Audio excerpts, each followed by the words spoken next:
രണ്ട് കുത്തിവയ്പ്പും ക്യാൻസറിനെതിരെയുള്ള വാക്സിനല്ല, ക്യാൻസർ വരുത്തുന്ന വൈറസിനെതിരെയുള്ള വാക്സിനാണ്.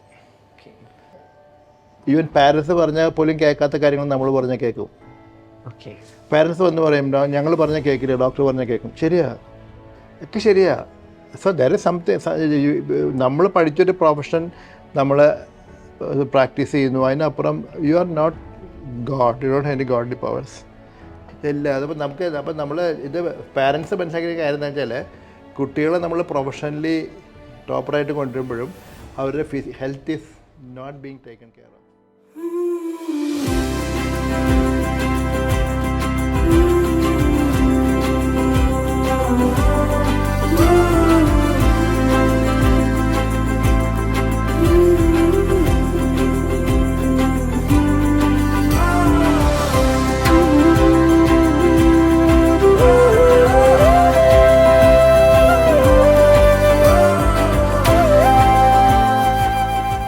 കേരളത്തിൽ ക്യാൻസർ പേഷ്യൻസിൻ്റെ എണ്ണം ഒത്തിരിയധികം കൂടുന്നു പല റിപ്പോർട്ടുകളും വരുന്നുണ്ട്. സർ, ശരിക്കും എന്താണ് ഈ ഇത്രമാത്രം ക്യാൻസർ പേഷ്യൻസിൻ്റെ എണ്ണം കൂടാൻ കാരണം? ക്യാൻസർ പേഷ്യൻ്റ് കൂടുന്നുണ്ട്, സംശയമൊന്നുമില്ല, കൂടുന്നുണ്ട്. പക്ഷേ 2-3 റീസൺസ് ഉണ്ട്. ഒന്ന്, കൂടുതൽ ആൾക്കാർ കണ്ടുപിടിക്കപ്പെടുന്നുണ്ട്. പണ്ടത്തെ ഒരു 100 വർഷം മുമ്പ് ക്യാൻസർ ഉണ്ടായിരുന്നു. പക്ഷേ അല്ല, നമ്മൾ ബാക്കി ഇപ്പോൾ ഈ സെയിം സമയത്ത് ബാക്കിയുള്ള സ്റ്റേറ്റുമായിട്ട് കമ്പയർ ചെയ്താൽ മതി. നമ്മുടെ Keralam is suppose to be the highest നമ്പറാണ് ക്യാൻസർ പേഷ്യൻറ്റിൻ്റെ ഇൻസിഡൻസിൽ. അതിൻ്റെ കാരണം ഒന്നിവിടെ കോഴിക്കോട് നമ്മൾ ബോധവന്മാരാണ്. സാർ, ഒന്ന് ക്ലാരിഫിക്കേഷൻ വരുത്താൻ ആഗ്രഹിക്കുകയാണ്. അതായത് കേരളത്തിൽ കൂടുതൽ ക്യാൻസർ പേഷ്യൻ്റ് ഉണ്ടെന്നാണോ നമ്മൾ മനസ്സിലാക്കേണ്ടത്? കേരളത്തിലെ നമ്പേഴ്സ് കൂടുതലുണ്ട്, കൂടുതൽ കണ്ടുപിടിക്കപ്പെടുന്നു. അല്ല, ഒരു റീസൺ കൂടുതൽ ആൾക്കാർ കണ്ടുപിടിക്കപ്പെടുന്നതാണ്. അതാണ് ഉദ്ദേശിച്ചത്. ഇപ്പം നമ്മൾ ഒരു നോർത്തേൺ സ്റ്റേറ്റിൽ പോയി കഴിഞ്ഞാൽ അവർ ഇത്രമാത്രം they are not oriented to the thing. അപ്പോൾ ടെസ്റ്റ് ചെയ്യാൻ പോകുന്നവരുണ്ടാവില്ല, കണ്ടുപിടിക്കുന്നവരുണ്ടാവില്ല, റിപ്പോർട്ട് ചെയ്യില്ല. They don't report. അപ്പോൾ നമുക്കിവിടെ റിപ്പോർട്ടിംഗ് സിസ്റ്റം കുറേ കൂടെ ബെറ്ററാണ്.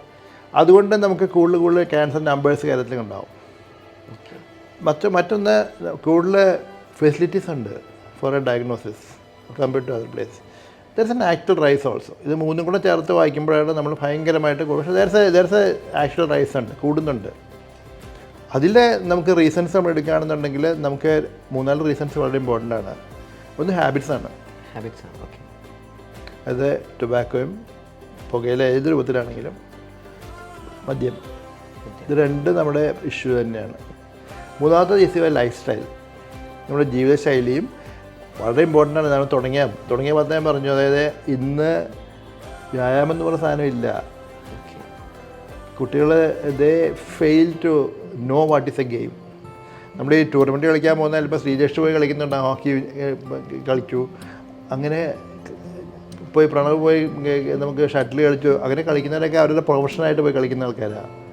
പക്ഷേ എൻജോയ് ചെയ്ത് കളിക്കാൻ വേണ്ടി പോയി കളിക്കുന്നവരാരും ഉണ്ടാവില്ല, കളിയില്ല. അങ്ങനെ ഇപ്പോൾ നമ്മൾ ഇവിടുന്ന് എടുത്തു കഴിഞ്ഞാൽ ഇവിടുന്ന് ചാലക്കുടി വരെ പോകുന്ന സമയത്ത് പണ്ട് നമുക്ക് ഓരോ കിലോമീറ്റർ പോകുമ്പോഴും ഒന്നുമില്ലേ ഫുട്ബോൾ കളിക്കുന്ന ഒരു ഗ്രൗണ്ട് കാണാം, അല്ലെങ്കിൽ വോളിബോൾ കളിക്കുന്നത്. ഇന്നിപ്പോൾ നമ്മൾ കാണുന്ന ഇവിടെ വിട്ട് കഴിഞ്ഞാൽ പിന്നെ കാണുന്നത് ചാലക്കുടിയാണ്.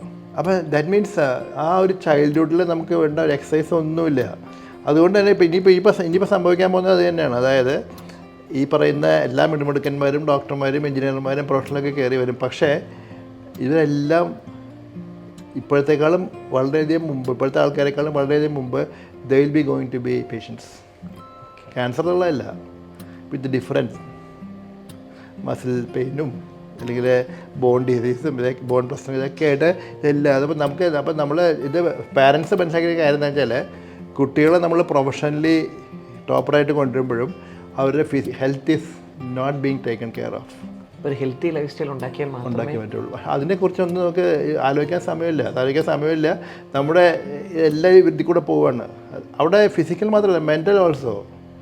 മെൻ്റൽ ബാലൻസ് നമുക്ക് കിട്ടുന്നില്ല, കുട്ടികൾക്ക് അങ്ങനെ സംഭവം നടക്കുന്നില്ല, അല്ലെങ്കിൽ വാട്ട് ഈസ് ലൈഫ് എന്ന് തോന്നുന്നില്ല. അപ്പോഴൊക്കെ പലപ്പോഴും പലരും ചോദിക്കാറുണ്ട്, നമ്മുടെ ഈ ഡോക്ടറായിട്ട് ഒരു ബിസി ലൈഫിൽ പോകുമ്പോഴത്തേക്കും how do enjoy your life? ഞാൻ എൻജോയ് ലൈഫ്. നമുക്ക് ഇഷ്ടംപോലെ സമയമുണ്ട്, ഒരു സമയം ഇല്ലാത്തില്ല. അത് സമയം നമുക്ക് എല്ലാവർക്കും ഒരുപോലെ തന്നെ. എനിക്കും 24 മണിക്കൂറാണ്, പിണറായി വിജയന് 74 മണിക്കൂറാണ്, പ്രൈം മിനിസ്റ്റർക്ക്. But how utilise is different. നമ്മുടെ പ്രയോറിറ്റീസ് ഇൻ ലൈഫ് ഡിഫറെൻ്റ് ആകും. ഇപ്പോൾ ഞാൻ പറയുകയാണെങ്കിൽ ഞാൻ സിനിമ കാണാറുണ്ട്, അന്ന് കാണാറുണ്ട്, ഇന്നും കാണാറുണ്ട്. അത് വീട്ടിൽ നിന്നില്ല, തിയേറ്ററിൽ പോയി കാണാറുണ്ട്. തിയേറ്ററിൽ പോയി തന്നെ കാണാം. അത് I find a time to do that. Games follow up ചെയ്യണം. ഞാൻ I follow most the games. അത് നാഷണൽ ലെവലിൽ ഇൻ്റർനാഷണൽ ലെവലൊക്കെ most of them I follow very well. സമയമൊന്നും ഇല്ല ഇഷ്ടംപോലെ സമയം. അങ്ങനെ നമ്മുടെ ഡിസിഷൻ. അപ്പോൾ അതുകൊണ്ട് അതൊക്കെ വെറും നമുക്കൊരു പറയാം, നമുക്ക് സമയമില്ല അല്ലെങ്കിൽ നമുക്ക് ഇനി സമയം, അതൊക്കെ വെറുതെയാണ്. അതിലൊന്നും വലിയ അർത്ഥമൊന്നുമില്ല. Okay, you should find your way out. അത് എൻജോയ് ചെയ്തുകൊണ്ട് തന്നെ പോകാൻ സാധിക്കും. കളിക്കാൻ പറ്റും, എല്ലാം ചെയ്യാൻ പറ്റും. പക്ഷേ നമുക്ക് ഇവിടെ ഇപ്പോൾ പറ്റുന്നതെങ്കിൽ ഏറ്റവും വലിയ സങ്കടം തോന്നാറുള്ളത് ഈ ലൈഫ് ഒന്നും എൻജോയ് ചെയ്യാതെ പ്രൊഫഷണലി ഡോക്ടറായിട്ട് വന്നു കഴിഞ്ഞിട്ട് ദേ ആർ ലെഫ്റ്റ് സ്ട്രാൻഡഡ്. ആ സമയത്ത് പിന്നെ തിരിഞ്ഞ് പോകുമ്പോഴത്തേക്ക് ഒന്നും ചെയ്യാനില്ല. ബിക്കോസ് 25-28 വയസ്സാകുമ്പോഴത്തേക്കാണ് doctors. They would have been high. ഒരു സബ്ജക്റ്റൊക്കെ നല്ല തറവായിരിക്കും എല്ലാ സബ്ജക്റ്റും. പക്ഷേ ലൈഫിൽ they are not successful. They cannot live a life among the society. ഇതൊക്കെയാണ് നമ്മുടെ പ്രശ്നം വരുന്നത്. അതുകൊണ്ടാണ് പലപ്പോഴും നമ്മൾ പറയാതെ കോളേജിലൊക്കെ ശരിക്കും പറയാം, കോളേജിൽ ഞങ്ങളുടെയൊക്കെ ലൈഫ് ഞങ്ങൾ എൻജോയ് ചെയ്ത് പഠിച്ചോളൂ. ഓരോ ദിവസവും ഞങ്ങൾ എൻജോയ് ചെയ്ത് പഠിച്ചോളൂ. പക്ഷേ ഞങ്ങൾക്ക് കൊണ്ട് തിരിഞ്ഞാലോചിക്കുമ്പോൾ 5-5.5 കൊല്ലം കോട്ടയം മെഡിക്കൽ ഉണ്ടായിരുന്നു. ആ കോട്ടയം മെഡിക്കൽ 5.5 കൊല്ലം നമ്മൾ എൻജോയ് ചെയ്തിട്ടുണ്ട്. We are really enjoy. പക്ഷേ അതേ സമയത്ത് നമുക്ക് ഉഴപ്പ് ഇതുപോലെ നടക്കുകയൊന്നുമില്ല. ഉഴപ്പ് നടക്കില്ല. ബിക്കോസ് നമ്മൾ അന്ന് ഇതുപോലെ നമ്മൾ ഇൻ്റർണൽ മാർക്കുണ്ട്. അപ്പം നമ്മൾ എത്ര നന്നായിട്ട് കോളേജ് എക്സാമിന് പെർഫോം ചെയ്യാലും നമ്മൾ internally if you are not in the right track നമ്മൾ പാസ്സാവില്ല.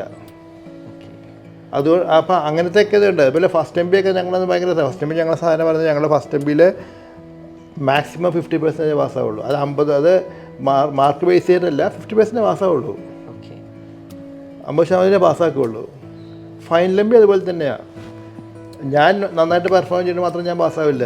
മറ്റൊരാൾ അതിൻ്റെ he'll pass, I may not pass. അപ്പോൾ നമുക്ക് അവിടെയൊക്കെ പക്ഷേ എന്താ പറയുക, അവിടെയൊക്കെ നമ്മൾ റെഡിയാണ്. We are ready to accept that we may fail എന്നുള്ളത്. സാർ, ഈ കേരളത്തിലെ ജനങ്ങളെ പരിഗണിക്കുകയാണെങ്കിൽ എല്ലാ കാറ്റഗറിയിലുള്ള ആൾക്കാരുടെ ക്യാൻസർ പേഷ്യൻസിൻ്റെ എണ്ണം കൂടി വരികയാണ്. ഏതൊക്കെ കാര്യങ്ങൾ ശ്രദ്ധിച്ചാൽ ഒരു പരിധി വരെ നമുക്കിത് ക്യാൻസർ കുറയ്ക്കാൻ സാധിക്കും? അതുപോലെ തന്നെ നേരത്തെ കണ്ടുപിടിക്കാനും എന്തൊക്കെയാണ് ചെയ്യേണ്ടത്? ക്യാൻസറിൻ്റെ ട്രീറ്റ്മെൻറ്റ് നമ്മൾ ബേസിക്കലി പറയുമ്പോൾ ട്രീറ്റ്മെൻറ്റ് മാത്രമല്ല പ്രധാനം. ട്രീറ്റ്മെൻറ്റിൽ നമ്മൾ കണ്ടമാനം പുരോഗമിച്ചിട്ടുണ്ട്. അതുകൊണ്ട് തന്നെ നല്ലൊരു ശതമാനം പണ്ടത്തെക്കാൾ കൂടുതൽ ക്യാൻസേഴ്സ് ക്യൂറബിൾ ക്യാൻസേഴ്സ് ആണ്. അപ്പോൾ നമ്മൾ റഫ്ലി എടുക്കുകയാണെങ്കിൽ ഒരു 45-50% ക്യാൻസേഴ്സ് ആർ ക്യൂറബിൾ. 40-50%. കുട്ടികളിൽ even up to 70-80% curable cancers ആണ് കുട്ടികളിൽ. പക്ഷേ അതിനേക്കാളൊക്കെ ഇമ്പോർട്ടൻ്റ് നമ്മൾ തുടങ്ങിയ ആദ്യത്തെ ചോദ്യമാണ്, അതായത് ഇൻസിഡൻസ് കൂടി വരുന്നു. അതുപോലെ നമുക്ക് ഈ കണ്ടുപിടിക്കപ്പെടൽ കുറേ പേര് മരിക്കാൻ കാരണം അല്ലെങ്കിൽ നമുക്ക് രക്ഷപ്പെടുത്താൻ പറ്റാതെ പോകുന്നതിൻ്റെ കാരണം അഡ്വാൻസ് സ്റ്റേജാണ്. പ്രാഥമിക സ്റ്റേജിലല്ല കണ്ടുപിടിക്കുന്നത്. അപ്പോൾ നമ്മുടെ മുമ്പിൽ 2 പ്രധാനപ്പെട്ട പടികൾ ബിഫോർ ചികിത്സയെക്കുറിച്ച് പറഞ്ഞതിന് മുമ്പ് തന്നെയുള്ളത്, ഒന്ന് പ്രിവെൻഷനാണ്, രണ്ടാമത്തേത് ഏർലി ഡിറ്റക്ഷനാണ്. പ്രാരംഭത്തിൽ കണ്ടുപിടിക്കാൻ സാധിക്കുന്നതാണ്. എല്ലാ ക്യാൻസേഴ്സും തടയാൻ സാധിക്കില്ല, എല്ലാ ക്യാൻസേഴ്സും പ്രാരംഭത്തിൽ കണ്ടുപിടിക്കാൻ സാധിക്കില്ല. പക്ഷേ നമ്മുടെ കേരളത്തിൽ കണക്കെടുക്കുകയാണെങ്കിൽ 30% ക്യാൻസറുകൾ തടയാൻ സാധിക്കും. 30%. പുകയില വേണ്ട, മദ്യപാനം വേണ്ട, ജീവിതശൈലിയിൽ മാറ്റങ്ങൾ വരണം, അമിതവണ്ണം പാടില്ല. ആ അമിതവണ്ണം പാടില്ല എന്ന് പറയുമ്പോഴത്തേക്കും നമ്മുടെ ആഹാരയിൽ മാറ്റം വരുത്തണം, വ്യായാമം ചെയ്യണം. അത് നമ്മൾ 4 പറയുന്നത്. അത് no tobacco, no alcohol, life style change plus exercise ആണ്. ഇത് 4 ചെയ്യാന്നുണ്ടെങ്കിൽ അതിൽ ഫുഡിൽ ഏറ്റവും പ്രധാനം വെച്ചാൽ നമ്മൾ ഒബീസിറ്റി, അതായത് അമിതവണ്ണമാണ്. High fat, high calorie diet, lack of exercise, പിന്നെ നമ്മൾ കഴിക്കുന്ന സാധനങ്ങളുടെ പ്രശ്നങ്ങളെല്ലാം, അതായത് നമ്മൾ കഴിക്കുന്ന സാധനങ്ങളെല്ലാം ഉണ്ട്, എല്ലാ ഐറ്റംസ് പലതും നോ ആണ്. അതിൻ്റെ കാരണം അമിതവണ്ണം തന്നെയാണ്. അമിതവണ്ണത്തിലേക്ക് പോകുന്നതുകൊണ്ടാണ് മിക്കവാറും എല്ലാത്തിൻ്റെ കാരണം ദേ ഗോ ഫോർ പ്രോബ്ലംസ് ഉള്ളതാണ്. അതുകൊണ്ടാണ്. പിന്നെ നമ്മുടെ ഫൈബർ ഡയറ്റിൻ്റെ കാര്യം പറയുകയാണെങ്കിൽ നാരുള്ള ഭക്ഷണം നമ്മൾ കുറയും തോറും നമുക്ക് കുടലിലെ ക്യാൻസറൊക്കെ വരാൻ സാധ്യത കൂടുതലായിരിക്കും. പകരം നമ്മുടെ ലൈഫ് സ്റ്റൈലിൽ വന്ന change plus lakh of exercise, അതാണ് നമ്മൾ 30% ക്യാൻസേഴ്സ് പ്രിവെൻറ്റബിൾ ചെയ്യുന്ന. ഇത്ര 4 കാര്യം ശ്രദ്ധിച്ചാൽ അതിൽ 30% സ്ക്രീനബിളാണ്. അത് പ്രാരംഭത്തിൽ കണ്ടുപിടിക്കാൻ സാധിക്കുന്നതാണ്.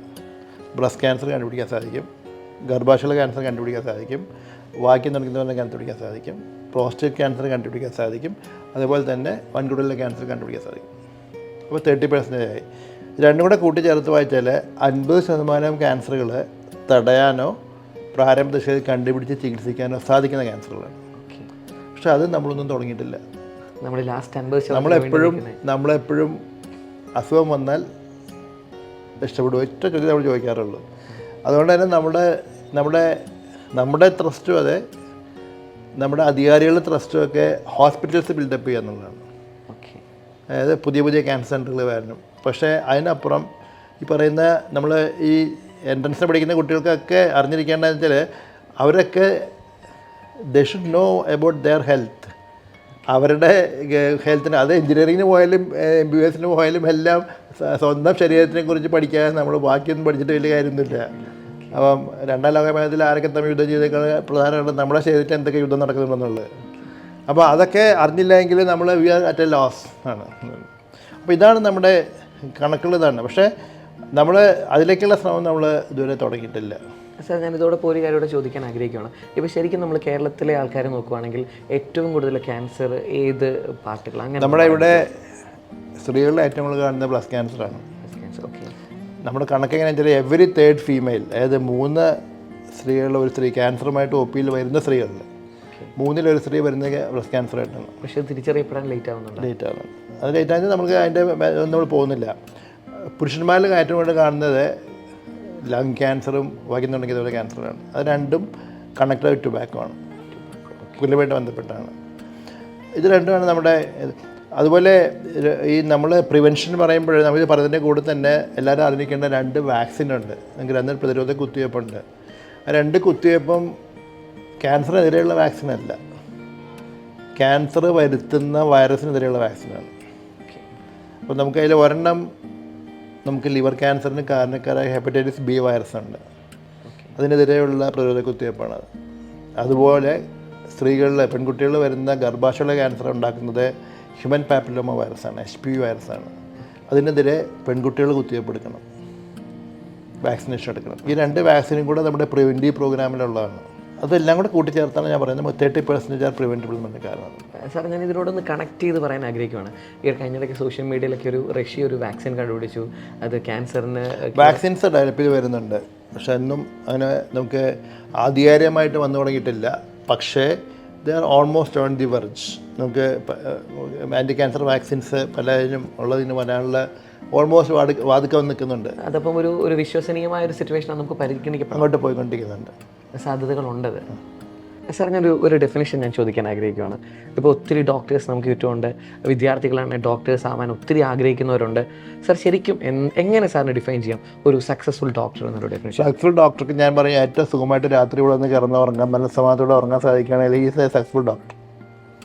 എന്തായാലും നമ്മൾ പകൽ ചെയ്യുന്ന കാര്യങ്ങളാണ് രാത്രി നമ്മൾ ഉറങ്ങാൻ സാധിക്കുന്നത്.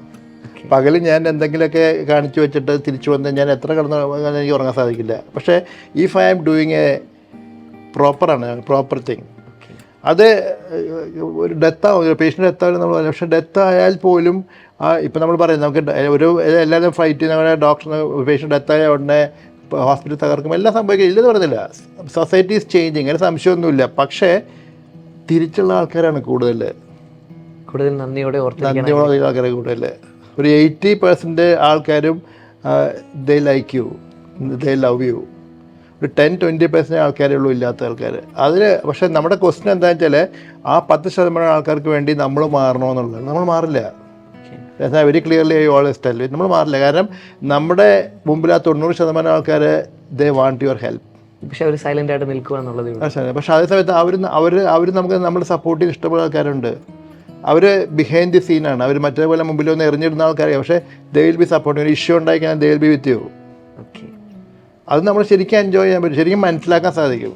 അതെ, അതുകൊണ്ട് ഒരിക്കലും നമ്മൾ ഇതൊരു ഭയങ്കര റിസ്കി പ്രൊഫഷനാണ്, അല്ലെങ്കിൽ പോയി കഴിഞ്ഞാൽ നമ്മൾ അടി വാങ്ങിക്കും, അങ്ങനെയൊന്നുമില്ല. അത് എല്ലാ ഫീൽഡിലും ഉണ്ട്, ഇവിടെ മാത്രമല്ല, എല്ലാ ഫീൽഡിലും ഉണ്ട്. എല്ലാ ഫീൽഡിലും നമുക്ക് there is a chance of you. അത് ഇവിടെ ചില ഇഷ്യൂസ് ഉണ്ടായാലും നമ്മൾ ആ മൊമെൻറ്റിലെ ഒരു മൊമെൻ്ററി ഇതുണ്ട്. പലപ്പോഴും ഒരു പേഷ്യൻ്റ് ഡെത്തായി കഴിഞ്ഞാൽ ഇപ്പം ഞാൻ എൻ്റെ അച്ഛൻ മരിച്ചാൽ പെട്ടെന്ന് ആ ഒരു മൊമെൻറ്റിൽ I may be different person, ആ ഒരു ഫീലിംഗ് വരും. പക്ഷെ അതൊക്കെ ഒരു ചെറിയ പെർസെൻറ്റേജേ ഉള്ളൂ.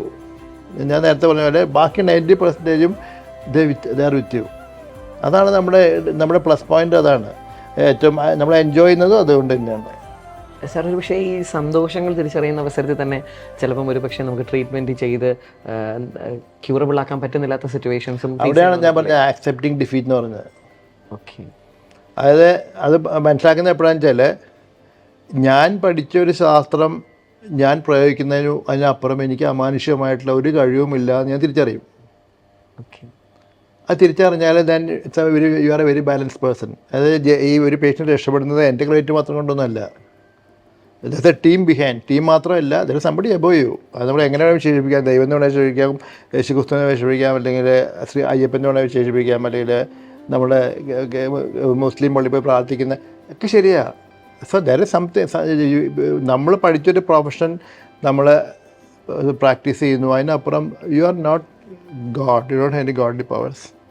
അത് എൻട്രൻസ് എഴുതാൻ പോകുന്നതിനും കൂടെ ഒന്ന് മനസ്സിലാക്കിയിരിക്കുന്നതല്ല. എന്താണെന്നറിയോ, നമ്മൾ പഠിക്കുന്നു, നമ്മൾ പരീക്ഷ എഴുതുന്നു, if you have done your job well, കിട്ടിക്കോളം നിർബന്ധമൊന്നുമില്ല.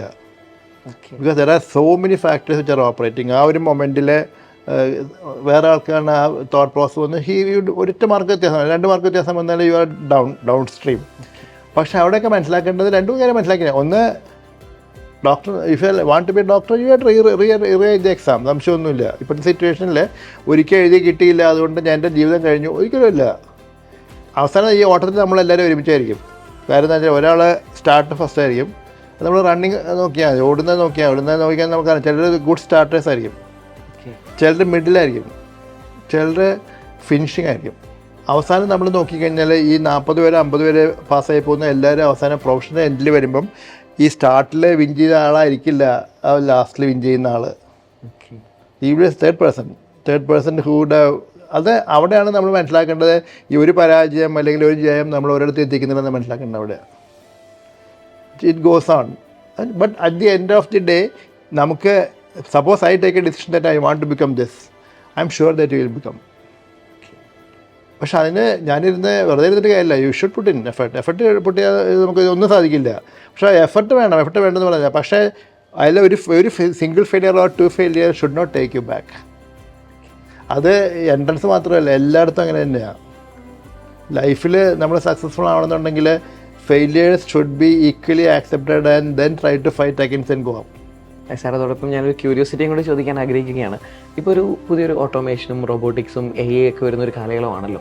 ഇപ്പോൾ ഒരു ഡോക്ടേഴ്സിൻ്റെ ജോബിനെ റീപ്ലേസ് ചെയ്യുമോ, അല്ലെങ്കിൽ ഏതൊക്കെ ഫീൽഡ് റീപ്ലേസ് ചെയ്താലും ഒരു പാർട്ട് റീപ്ലേസ് ചെയ്യാൻ സാധിക്കില്ല. അതാണ് ഞാൻ നേരത്തെ പറഞ്ഞ പോലെയുള്ള നമ്മുടെ ആ റാപ്പോ അതിൻ്റെ ടച്ച് ഉണ്ടല്ലോ, അത് ഒരു AIക്കും റീപ്ലേസ് ചെയ്യാൻ പറ്റില്ല. ഒരു പക്ഷേ റോബോട്ടിക് സർജറിയൊക്കെ വന്ന് നമുക്ക് റോബോട്ടിക് സർജറി ചെയ്യും, എല്ലാ സോഫ്റ്റ്വെയർസിൻ്റെ എല്ലാം വരുമെങ്കിലും നമുക്കൊരു കിട്ടുന്നൊരു കൺസോളേഷൻ എന്ന് പറയുന്നത്, ഞാനൊരു മെഷീനിൽ പോയി പോയിരുന്നിട്ട് എനിക്ക് കിട്ടുന്ന ആശ്വാസവാക്കുകളും ഞാനൊരു മനുഷ്യനായിട്ട് സംസാരിക്കാൻ കിട്ടുന്ന ആശ്വാസവാക്കുകൾ രണ്ടാണ്. മറ്റേത് പ്യൂർലി മെക്കാനിക്കലായിരിക്കും. ആ ഒരു ഫീലിങ്സാണ്, ആ ഒരു ഡിഫറൻസാണ് നമുക്ക് എപ്പോഴും ഡോക്ടേഴ്സിൻ്റെ അഡ്വാൻറ്റേജ്. പക്ഷേ that is getting lost now. നമ്മൾ പേഷ്യൻറ്റിനെ കാണാതെയും നമ്മുടെ റിപ്പോർട്ട്സ് വെച്ചുകൊണ്ട് മാത്രമേ പേഷ്യൻറ്റ് ട്രീറ്റ് ചെയ്യുമ്പോൾ that is getting lost. You are automatically getting converted line AI മാറിക്കൊണ്ടിരിക്കുകയാണ്. അതാണ് പ്രശ്നം. പക്ഷേ ആ സമയത്ത് ഞങ്ങളുടെ ജനറേഷനിൽ അതായിരിക്കില്ല. ഞങ്ങളുടെ ഡോക്ടർ ഇപ്പോഴും പക്ഷേ മെഡിക്കൽ പ്രൊഫഷൻ്റെ ഏറ്റവും വലിയ എൻജോയ്മെൻ്റ് എന്ന് പറയുന്നത് മേക്കിംഗ് ദ ഡയഗ്നോസാണ്. ട്രീറ്റ്മെൻ്റ് അല്ല, ട്രീറ്റ്മെൻറ്റ് എളുപ്പമാണ്. ഓക്കെ. അതായത് മേക്കിംഗ് ദ ഡയഗ്നോസാണ് ഏറ്റവും ഇമ്പോർട്ടൻറ്റ്. അതാണ് നമ്മൾ ഡോക്ടറെ സംബന്ധിച്ചോളം ഏറ്റവും ത്രില്ല് അതാണ്. ഫോർ എക്സാമ്പിൾ ഞാൻ പറയാം, ന്യൂറോളജി പേഷ്യൻറ്റ് പണ്ട് നമ്മൾ കാണുമ്പോൾ നമുക്ക് MRI ഇല്ല, നമുക്ക് CT ഇല്ല, ഒന്നുമില്ല. അപ്പോൾ നമ്മൾ ആ പേഷ്യൻറ്റിനെ എക്സാമിൻ ചെയ്ത് അനാറ്റമിക്കലി ഇന്ന സൈറ്റിൽ കൂടെ പോയി ഇതാണ് പ്രോബിൾ സൈറ്റ് ഓഫ് ഡിസീസ് എന്ന് പറയുന്നത് നമ്മൾ ഐഡൻറ്റിഫൈ ചെയ്തൊരു ഡയഗ്നോസ് ഉണ്ടാക്കും. ആ ഡയഗ്നോസിലാണ് ഏറ്റവും ഇൻട്രസ്റ്റ്. അവിടെയാണ് ശരിക്കും നമ്മുടെ ക്രൈസ്. അവിടെയാണ് നമ്മുടെ പരീക്ഷയ്ക്ക് നമ്മൾ അന്ന് എക്സാമിന് അതുപോലെ ഇന്നിപ്പോൾ നമ്മൾ even neurologist will not see the patient. എന്നാൽ MRI എടുക്കാൻ പറയും, MRI എടുത്ത് കാണും. പക്ഷെ അപ്പോൾ ആ ത്രില്ല് ഈസ് ഗെറ്റിംഗ് ലോസ്റ്റ്. ശരിക്കും മെഡിക്കൽ പ്രൊഫഷണൽ ത്രില്ല് ശരിക്കും പോവുക. സാർ ഒരു കരിയർ ആരംഭിച്ചത് ഒരു മെഡിക്കൽ കോളേജിൽ ഒരു അധ്യാപകനായിട്ടാണ്. ഒരു ഗംഗാധരൻ മാഷ് എന്ന് പറയുന്നൊരു വേർഷനും, അതുപോലെ തന്നെ ഡോക്ടർ VP ഗംഗാധരൻ. സാർ എങ്ങനെ എൻജോയ് ചെയ്യുന്നു? ഇതിൽ ഏത് പാഷൻ എടുക്കാനാണ്? രണ്ടും നമ്മൾ എൻജോയ് ചെയ്യും. രണ്ടും ഷുഡ് ബി ദെയർ. അതായത് നമുക്ക് രണ്ട് ലെവൽ ഓഫ് തിങ്കിങ് ആണ്. ഒന്ന്, നമ്മൾ കുട്ടികളെ പഠിപ്പിക്കുക എന്ന് പറഞ്ഞാൽ you are preparing the next generation. അതിന് ഞങ്ങളുടെ ലെവലിൽ ഈ നമ്മളിപ്പം പ്ലസ് ടു ക്ലാസ് എടുക്കുന്ന പോലെ ക്ലാസ് എടുക്കേണ്ട ആവശ്യമൊന്നുമില്ല. പോയിരുന്ന് തിയറി ക്ലാസ് പഠിപ്പിക്കുകയല്ല important, how you deal with patients അതൊക്കെ ഭയങ്കര ഇമ്പോർട്ടൻ്റ്. അപ്പം ഞാൻ എൻ്റെ കൂടെ വന്നിരിക്കുന്ന ഒരാളെ ഞാൻ എങ്ങനെയാണ് എൻ്റെ ഒരു പേഷ്യൻറ്റ് സംസാരിക്കുന്നത്, അല്ലെ how you tackle him, that's A practical എക്സ്പീരിയൻസാണ്. അവിടെയാണ് ഇന്നത്തെ ഡോക്ടേഴ്സിനോട് നമ്മൾ എടുത്തെടുത്ത് പറയാറുണ്ട്, that is again they are losing. അത് ഇന്നലെ വളരെ ഒരു സീനിയർ പേഴ്സണാണ്, അദ്ദേഹം വിളിച്ച് പറഞ്ഞു ഡോക്ടേഴ്സ്, അദ്ദേഹം ഇവിടുന്ന് പോയി ഇപ്പം ആന്ധ്രയിലാണ്, അദ്ദേഹം പറഞ്ഞു പരിശോധിക്കുന്ന ഡോക്ടർമാരുടെ എണ്ണം ഭയങ്കര കുറവാണ്, they don't even touch U എന്ന്. ശരിയാ, ആ ഒരു ടച്ച് എന്ന് പറയുന്ന സാധനം, സ്പർശം എന്ന് പറയുന്ന സാധനം ഉണ്ടല്ലോ, അത് ഈ ഇമ്പോർട്ടൻ്റാണ്. ജസ്റ്റ് ഇപ്പം ഞാൻ പല സ്റ്റെപ്പിലും ഇമ്പോർട്ടൻ്റ്. ഞാൻ suppose I call one person, നമ്മളിപ്പോൾ ടോക്കൺ സിസ്റ്റം എന്ന് പറയും അല്ലേ, 1 2 3 4 5. നമ്പർ 1 രോഗി അകത്ത് വരാൻ പറയും, നമ്പർ 2 അകത്ത് വരാൻ പറയും. അത് പറയുന്നതും തോമസ് അകത്തേക്ക് വാ അല്ലെങ്കിൽ പ്രവീൺ അകത്തേക്ക് വാ എന്ന് പറയുന്നതും there's a difference for the patient. Token number 1 നമ്പറാണ്, ആ നമ്പറിൽ വിളി കേൾക്കാൻ സുഖം കോളിംഗ് യു ബൈ നെയിമാണ്. പേഴ്സണൽ അറ്റൻഷൻ അവിടെ നിന്ന് തുടങ്ങണം, അവിടെ നിന്ന് ഇറ്റ് സ്റ്റാർട്ട്സ്. ആ നമ്മൾ കൂടെ ഇരുന്ന് ഈവൻ ഞങ്ങൾ നമ്മൾ കൂടെ ഇരുന്ന് പേഷ്യൻ്റ് സംസാരിച്ച് ഇപ്പം ഞങ്ങൾ എക്സാമ്പിൾസ് പറയാം. അതെങ്ങനെയാണെന്ന് അറിയാം, നമ്മൾ establishing A rapport is very important with the patient. പക്ഷേ അത് നമുക്ക് പറയേണ്ട കാര്യം, പക്ഷേ നമ്മളെ വെസ്റ്റേൺ സിസ്റ്റം ഓഫ് മെഡിസിൻ പഠിപ്പിക്കുന്നത് നമ്മൾ ചെയ്യാൻ പാടില്ല, because that will affect your mental balance എന്നുള്ളതാണ്. ഒരിക്കലുമില്ല. നമ്മുടെ മെൻ്റൽ ബാലൻസ് അഫക്റ്റ് ചെയ്യില്ല if you can understand that you are doing A profession, അത്രേ ഉള്ളൂ. പക്ഷേ മറിച്ച് നമുക്ക് അങ്ങനെ ഒരു റാപ്പോ എസ്റ്റാബ്ലിഷ് ചെയ്യാതെ നമുക്കൊരു പേഷ്യൻറ്റ് ട്രീറ്റ് ചെയ്യാൻ പറ്റില്ല. ഫോർ എക്സാമ്പിൾ ഞാൻ പറയാൻ, ഇപ്പോൾ എൻ്റെ അടുത്തൊരു അറബി പേഷ്യൻ്റ്, എനിക്ക് അറബി ലാംഗ്വേജ് അറിയില്ലെങ്കിൽ വെരി ഡിഫിക്കൽട്ട്. എന്നുവെച്ചാൽ ഞാനൊരു ഇൻ്റർപ്രിറ്ററെ വെച്ച് ഞാൻ സംസാരിക്കുന്നത് ഞാൻ നേരിട്ട് സംസാരിക്കുന്നത് ഭയങ്കര വ്യത്യാസമാണ്. ആ ഒരു ഫീലിങ്സ് കൊടുക്കുന്നത്. അപ്പോൾ അത് ശരിക്കും കുട്ടികളറിയാം. കുട്ടികൾ നമ്മൾ കയ്യിലെടുത്ത് കഴിഞ്ഞാൽ ഈവൻ പാരൻസ് പറഞ്ഞാൽ പോലും കേൾക്കാത്ത കാര്യങ്ങൾ നമ്മൾ പറഞ്ഞാൽ കേൾക്കും. പാരൻസ് വന്ന് പറയും ഞങ്ങൾ പറഞ്ഞാൽ കേൾക്കില്ല, ഡോക്ടർ പറഞ്ഞാൽ കേൾക്കും. ശരിയാ, because he has that much confidence in you. നമ്മളത് അവരോട് അതുപോലെയാണ്. ഇപ്പം ഞാൻ പോയിട്ട് ഇതൊരു പ്രൊഫഷണൽ നമ്മൾ പഠിക്കുന്ന കാര്യങ്ങളാണ്. അതായത് നമ്മളൊരു പേഷ്യൻ്റെ അടുത്ത് പോയിട്ട് പേഷ്യൻറ്റിനോട് നമ്മൾ ഈ അസുഖത്തെക്കുറിച്ച് പറയാതെ മറ്റു പല കാര്യങ്ങളും സംസാരിക്കാം. നമ്മളിപ്പോൾ ആളെ അർജൻറ്റീന ജയിക്കുക, ബ്രസീൽ തോക്കുക എന്നുള്ളതൊക്കെ നമുക്ക് അവർക്കൊക്കെ ഓരോരുത്തരുടെ ഇൻട്രസ്റ്റ് ഓരോന്നായിരിക്കും. അതൊക്കെ മതി അവരെ to catch up with them എന്ന് പറയാം. അത് അങ്ങനെയൊക്കെ നമ്മൾ പോയി കഴിയുമ്പോഴത്തേക്കും നമുക്ക് മനസ്സിലാവും എല്ലാവരും നമുക്ക് അവിടെ ഒപ്പിൽ ഇപ്പം ഞങ്ങൾ കാണുന്ന നമ്പർ ഓഫ് പേഷ്യൻസ് ഹ്യൂജ് നമ്പറാണ്. പക്ഷേ വി ഡോണ്ട് ഗെറ്റ് ബോർഡ്. നമ്മളിപ്പം പാട്ട് പാടുന്ന ഒരാൾ ഞങ്ങൾ ആ പാട്ട് പാടുന്ന ആൾക്കൊണ്ട് 5 മിനിറ്റ് 2 പേര് 4 പേര് പാട്ട് പാടിക്കും. ഒരു കുട്ടിയാണ് വരിക, കുട്ടിയോട് കഴിഞ്ഞ സ്കൂൾ യൂത്ത് ഫെസ്റ്റിവലിനെ കുട്ടി ഡാൻസ് കാണിക്കാൻ പറയും. That's enough. നമ്മളും അവരായിട്ടുള്ള റാപ്പ് എസ്റ്റാബ്ലിഷ് ചെയ്യാനായിട്ട് അത് മതി. ഒരു ലൈഫ് ലോങ് അതാണ്. അപ്പോൾ അങ്ങനെ ഒരു ഫോൺ കോൾസൊക്കെ ഇപ്പം നമ്മളെ ഫോൺ വരുമ്പോഴൊക്കെ നമുക്ക് ഇടയ്ക്ക് ഫോൺ ചെയ്യും. നമ്മളവിടെ വഴക്കുണ്ടാക്കുന്ന ആൾക്കാരുണ്ട്, ഫോൺ ചെയ്യുക, ഫോൺ എടുക്കില്ല, ആ ഫോൺ പലയിടത്തും കൊണ്ട് ഉപ്പിലിട്ട് വയ്ക്കുക, എന്തിനെ കൈക്കൊണ്ട് നടക്കുന്നത് അത് ചോദിക്കുന്ന കൊച്ചു പിള്ളേരാണ്. അവർ അത്ര ഫ്രീ ആയിട്ട് they will talk to you. പക്ഷെ ആ ഒരു ഫ്രീഡം അവർക്ക് കിട്ടുമ്പോഴേ നമുക്കും ഭയങ്കര, നമ്മൾ എന്ത് പറഞ്ഞാലും കേൾക്കും. ഇഞ്ചക്ഷൻ എടുക്കാൻ നമ്മൾ പറഞ്ഞാൽ കേൾക്കും, അല്ലെങ്കിൽ ആരും പറഞ്ഞാൽ കേൾക്കില്ല. അപ്പം അങ്ങനെയുള്ള ഒരു റാപ്പോ ഉള്ള ഒരു ബ്രാഞ്ച് എന്ന് പറഞ്ഞാൽ അത് മെഡിസിൻ മാത്രമേ ഉള്ളൂ. അതിൽ ഒരു പക്ഷേ ഒരു പ്രത്യേകിച്ചും ഓങ്കോളജി ആയിരിക്കും ഒരു പഠിക്കും മുകളിൽ. പിന്നെ പഠിപ്പിക്കുന്നത് നമ്മുടെ സ്റ്റുഡൻസൊക്കെ ഇതേ ധൈര്യം തന്നെ. ഞാൻ പറഞ്ഞില്ല, ഞാൻ ഈക്വലി ഇമ്പോർട്ടൻ്റ് ആയിട്ട് കൊടുക്കാറുള്ള പ്രൊഫഷൻ ടീച്ചിങ് പ്രൊഫഷനാണ്. If a teacher is good. ഇപ്പം ഞാൻ ഇന്ന് എന്നെ സ്കൂളിൽ നാഷണൽ സ്കൂളിൽ ഞാൻ പഠിച്ച ടീച്ചർമാരുടെ പേര് പറയാൻ ഞാൻ പറഞ്ഞുതരാം. ഓരോരുത്തരുടെയും അവരുടെ ബേസിക്കലി അവരുടെ നമ്മളോടുള്ള ആറ്റിറ്റ്യൂഡുകൾക്ക് ഞാൻ പറഞ്ഞുതരാം. എല്ലാം കൃത്യമായിട്ട് ഓർക്കും. നമ്മളെ മാത്സ് പഠിപ്പിച്ചാരായിരുന്നു, നമ്മളെ ഹിന്ദി പഠിപ്പിച്ചാരായിരുന്നു, മലയാളം മാഷാരായിരുന്നു, മനസ്സിലായില്ല. അത് കാരണം ദേ ടോട്ട് യു.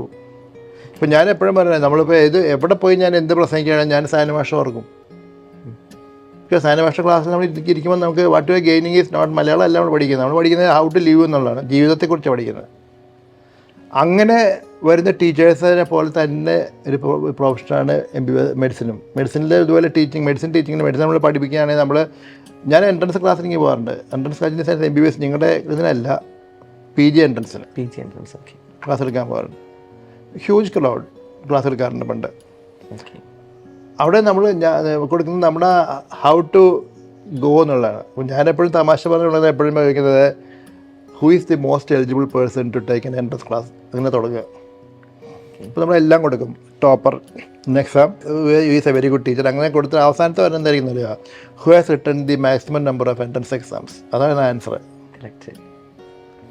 ഏറ്റവും കൂടുതൽ എക്സ്പീരിയൻസ് ഉള്ള ഏറ്റവും എക്സ്പീരിയൻസ് എൻട്രൻസ് എഴുതി അതിൻ്റെ ടു ദി എക്സ്റ്റെൻറ്റ് എന്ന് പറഞ്ഞാൽ ഞാൻ അവരെ പറഞ്ഞ ക്ലാസ്സിൽ ഞാൻ പറഞ്ഞു കൊടുക്കുക. അതായത് they will come to a stage where അവർക്ക് ചോദ്യം വേണ്ട, ഉത്തരം അതിന് മുമ്പ് തരും. ഉത്തരം തരാനുള്ള കപ്പാസിറ്റി, ചോദ്യം ഒന്നും ഞങ്ങൾ ഇട്ട് തരാം, യു ക്യാൻ ആ ആൻസർ ഇതായിരിക്കും എന്ന് പറയുന്നത്. അത്രയും ക്ലാരിറ്റിയോടുകൂടെ പോകുമ്പോൾ യു ആർ പെർഫെക്റ്റ്. ഇതിൽ ഏറ്റവും കൂടുതൽ സാറ് പേഴ്സണലി എൻജോയ് ചെയ്തത് ഡോക്ടറാണ്, ഒരു അധ്യാപകനേക്കാളും. സാറിൻ്റെ ഒരു വലിയ ബിസി ഷെഡ്യൂളിൽ നിന്നും കുറച്ചധികം സമയം ഞങ്ങൾക്ക് വേണ്ടി തന്നു, ഞങ്ങളുടെ ചോദ്യങ്ങൾക്ക് ഉത്തരം പറഞ്ഞു. ഏറ്റവും മികച്ച രീതിയിൽ വിദ്യാർത്ഥികൾക്ക് ഇൻസ്പയറിംഗ് ആകുന്ന രീതിയിൽ സാറ് സംസാരിച്ചു. ആ സംസാരമെല്ലാം സാറിൻ്റെ ഹൃദയത്തിൽ നിന്നാണ് എന്ന് ഞങ്ങൾക്ക് ഉറപ്പുണ്ട്. Thank you sir, thank you very much. Brilliant Study Center, India's #1 coaching center for NEET and JEE.